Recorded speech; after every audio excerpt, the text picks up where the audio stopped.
and New Year's. Kids are still off school. It's kind of that lost, strange week, but just such a fun week. You get to spend time with your family. Some of us, families gone home and they're traveling, but it's good. It's a good week. It's one of my favorite weeks. So I love like the day after Thanksgiving, the week after Christmas is a great week to be together. And we're going to continue as we get ready to launch into the new year. We're going to continue our conversation of Hebrews 11 and this really important understanding of faith. Last week we read this verse, which I'm going to read to you again, which was Hebrews chapter 11, verse 6. And it says, "Without faith, it is impossible to please God, because anyone who comes to him must believe that he exists and that he rewards those who earnestly seek him." And, it's never more apparent than the contrast for a pastor between Christmas Eve and the Sunday after Christmas. It's such a contrast. It's so good to see so many friends and so many people on Christmas Eve, and the anticipation and the joy. And then the Sunday after Christmas, it's so good to see those who are earnestly seeking and really trying to grow in faith. So both of those have advantages and really good things to them. So today I'm going to pick up with the idea that we left off with last time, which is faith is not just believing. It's believing a certain thing, believing in a certain characteristic or a certain way of thinking about God, a way of thinking about God that creates in us a desire to please God. And that's faith. Faith is not just believing, it's believing with a desire to please. And ever so apparent during the Christmas season when my grandchildren, my children, they want so much to give a gift that will please me, or for their Mima that will please her and make her smile or make her laugh, or show us something they're doing that's an accomplishment so we would be proud of them. And on and on and on it goes. It's such a great way to visualize what it is that this verse is talking about. When I come into the presence of God, it's not just my belief that matters, but my desire to please him that matters. And obedience is pleasurable to God. So today is Noah, verse 7 of the 11th chapter of Hebrews. And it says this: "By faith, Noah, when warned about things not yet seen, in holy fear, built an ark to save his family. By faith, he condemned the world and became heir of the righteousness that is in keeping with faith." I've always been fascinated by this understanding of becoming an heir of righteousness that is in keeping with faith, an heir of righteousness, like it becomes my inheritance to live out a life that is pleasing to God, that is righteous. It doesn't mean that I don't sin. It means that I am seeking to please God. So I am willing to admit my faults and move on to transformation. And that's pleasing to God.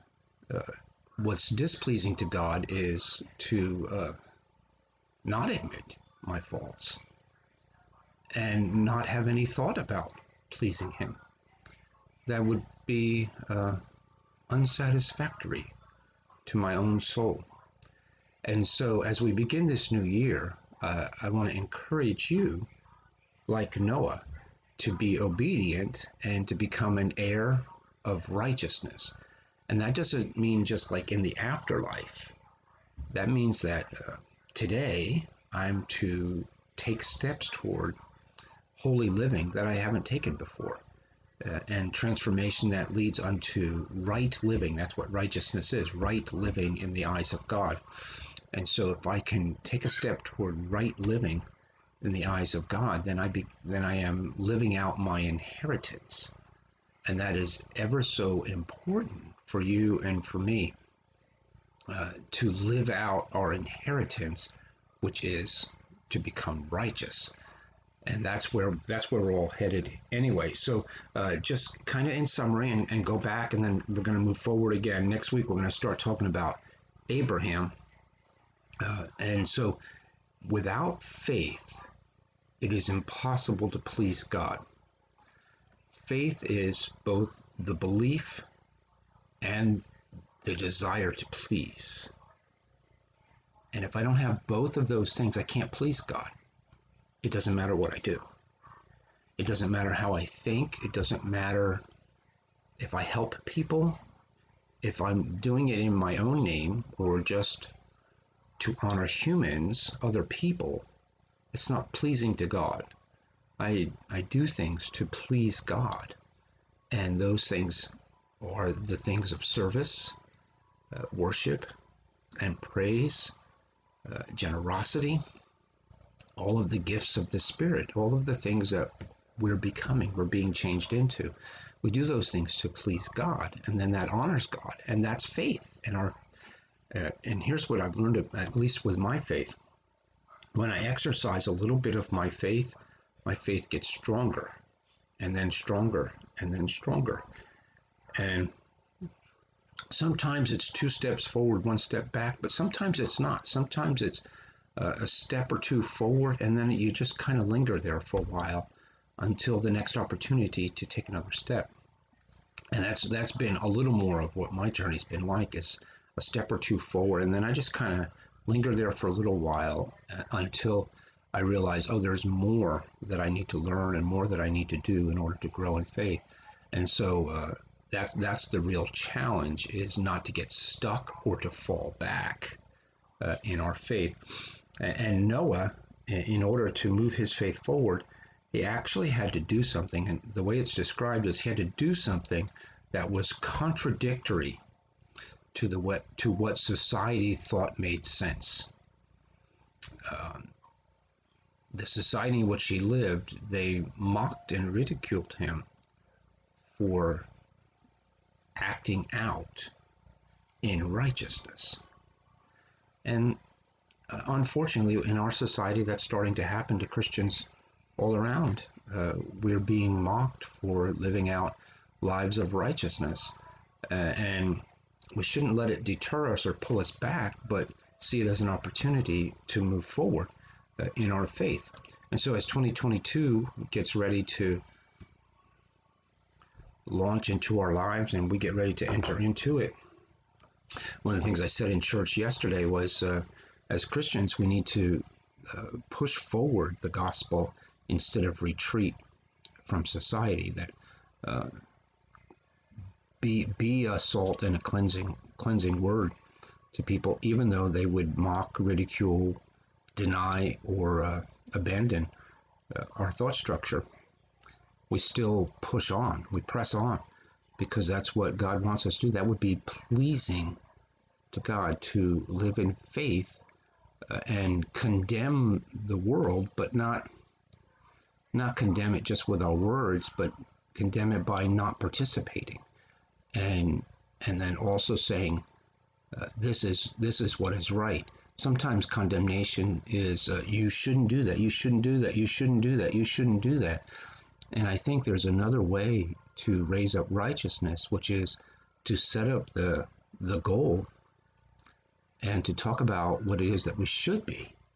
What should we be? Not what others should not be, but what should we be?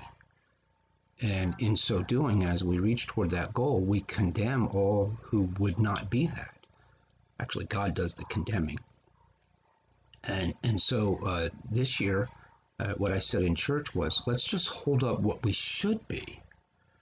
And let's look around in others, and whenever we see them thinking, acting, behaving in such a way that is positive toward the kingdom, let's recognize that and start to say to them, I see something in you. I see a little God in you there. Even for those who don't believe in God, just say it anyway. and just drop the seed. We don't have to lecture. Uh, we just, I see a little something in you, and hopefully that eventually over time, the generation that is my grandchildren will rise up and say, yeah, let's become what my grandfather saw in me. I want to become that. And who knows, maybe that's exactly what God has in mind. So I hope and I pray that you have a great week. It's going to be a great new year. And I am going to seek righteousness. That is God's desire and the story of Noah. So bless you, and the Lord be with you in 2022. I will see you next